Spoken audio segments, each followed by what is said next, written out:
The question everyone wants to know the answer to is, how much does a virtual assistant cost? The honest answer, though, is that it depends. Some VAs charge as little as $3 an hour, while others command over $100 an hour. But what are the factors driving these costs? Having spent over a decade in this business, I realized that there are 4 key things that determine a VA's cost, and I want you to know what they are so you can budget accordingly. So without further ado, let's get into it. Factor number 1, their years of experience. This is a big factor. An entry-level virtual assistant with a year or less of expertise is still learning the ropes. They often require more guidance and ask more how-to questions, which is why they often charge a lower rate. They're usually task-doers. You give them an assignment and they'll complete it exactly as instructed. A strategic level professional with multiple years of experience is a different investment, though. They don't just do tasks. They've spent years in their specific areas, like being an admin professional or a social media specialist. They can anticipate your needs, offer high-level insight, and bring up problems you might have overlooked. In short, they're a strategic partner, not just an extra set of hands. Factor number 2, generalist versus specialist. Let's think about doctors.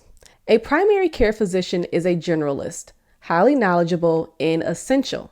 But when you need a specific insight, you usually see a specialist, like a cardiologist, for example, who has years of additional training in one complex area. The VA world is pretty much the same. A generalist might do multiple things for a client, such as handle various admin tasks. They might dabble in social media a little bit and even attempt to create an email marketing campaign. They might not be an expert at any of those tasks, but they're willing to figure it out. In a way, you can think of them as a jack of all trades. But a specialist is a subject matter expert in 1 or 2 domains. They bring industry-specific knowledge that can positively impact your bottom line.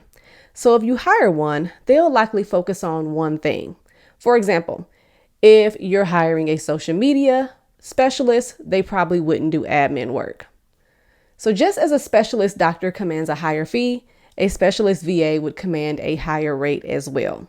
Another important component when it comes to cost is the type of work they do.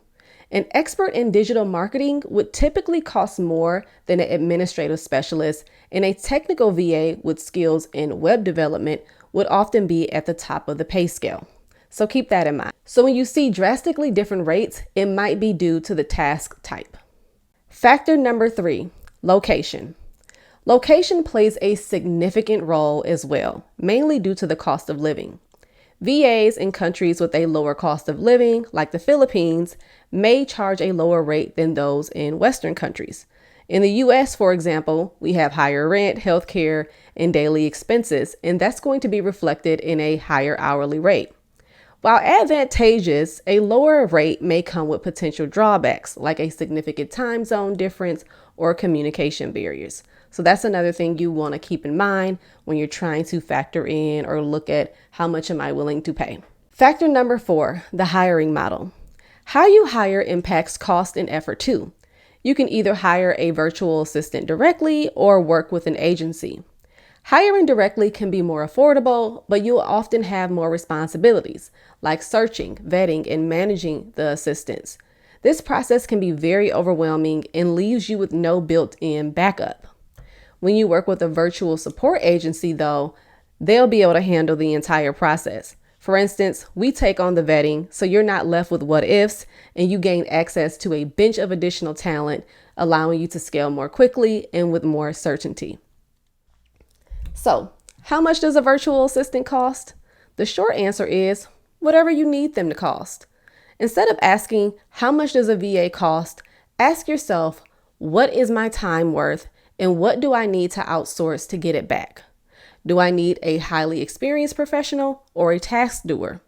Am I comfortable hiring directly or should I streamline the process with an agency? Once you know those answers, you will have a clearer understanding of what you need to move your business forward. Well, you guys, that's it for this video. Thanks so much for watching. If this was helpful, please hit like and subscribe for more tips on growing your business with a virtual professional. See you next time.